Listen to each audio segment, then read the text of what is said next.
Your situation is not the situation. That's not exactly what's going on. Your situation that's really going on is how you feel. That's the situation. That's what you're chasing or where you're trying to run away from. It's all about how you feel. It's never about the story. It's never about that thing, that person, that situation, what might happen, what might not happen, the past, all of it. It's all about how you feel. And that feeling then comes from what thought did you have about what might happen or isn't happening or might happen, did happen, whichever, whether it be now, the present, the future, the past, wherever it is. It's all about how you feel. And that feeling comes from then your thoughts, right? And it also comes from your subconscious. So actually, it starts with the subconscious right at the bottom there, or right at the top, wherever you want to put it, but it's at the beginning, right? The subconscious also then creates a frequency, an energy, a feeling within your body. You then take that feeling, that sensation, and you give it a label, a feeling label. Then from there, if you don't stay there in order to heal it and release it and be with it from there in order to release what's going on in your subconscious, then you're going to get into your thoughts. That's when you get into the blah, blah, blah, blah, blah, and you're giving your feeling, sensation, that energy, so many stories. You're giving it a reason to live, to survive. You may even be righteous. I'm really boggled by that righteous anger because yeah, I won't even go there. Right. But so yeah, right. That's what ends up happening is then you create all these stories. So you can even have a sensation arising in your body that has to do with your bowels. This is actually very common. So there's a sensation in your bowels going on because it could be something you ate. It could be you ate too much of something. It could be whatever it is. Then that sensation triggers a memory of when you were anxious and when you were worried that then gave you a feeling in your bowels. So now the two are connected. And now you're creating except this time there isn't a situation.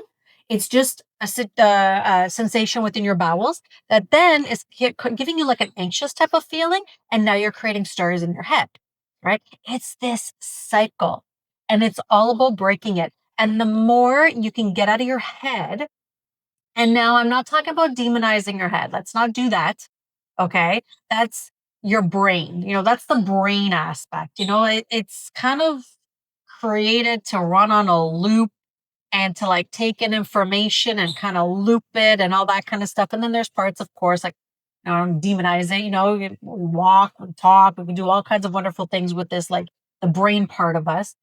We want the higher mind and the soul to be running the show, not this right here, the mechanical piece that we have right here. It's useful, yes, but we don't want this to be running the show.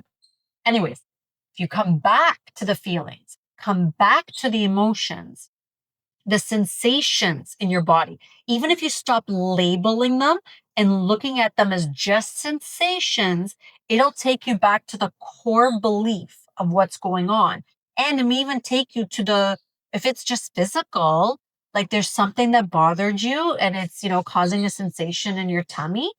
If it takes you back to that, then you can let go of the stories of that sensation and what's going on. And then, because then you go into this loop, then it's like, and it's just the cycle and the cycle and the cycle. You break the cycle, just come back to your body, feeling the sensations without any judgment. Even if there's a situation outside of you, all the drama, the this, the that, whatever, it still all comes down to you and how you feel and what's going on with you. Like, I've caught myself with certain things kind of going out there, especially driving nowadays. Um, and to me, mine is this like, oh my God, this is threatening my safety, right? So there's this fear that it's threatening my safety. And because of that, then it gets all riled up. I get riled up and blah, blah, blah, blah, blah. And then it's like, okay, no, centered, guided. So then that way I know where to go, what to do, this or that to avoid it. Right. So nothing does happen to be protected. Right. Because we do create our reality at the same time. right? And so what I found is when I've gone centered and I've set my intention and I change up my energy and I let go of all of that, it's an amazing ride. I'm not faced with the types of, things that I am on other moments when I'm annoyed with what it's like to drive nowadays in the city or even near the city. It doesn't even have to be downtown. So yeah, so just keep it in your body. And if you want to work further, I'm Diana. For those that don't know me, emotional freedom coach. If you want to dive deeper, see what's really going on under the hood, because tapping is a beautiful thing, a beautiful technique to get past the ego, to calm the ego, to really get below the surface on what the ego is hiding underneath, then connect with me.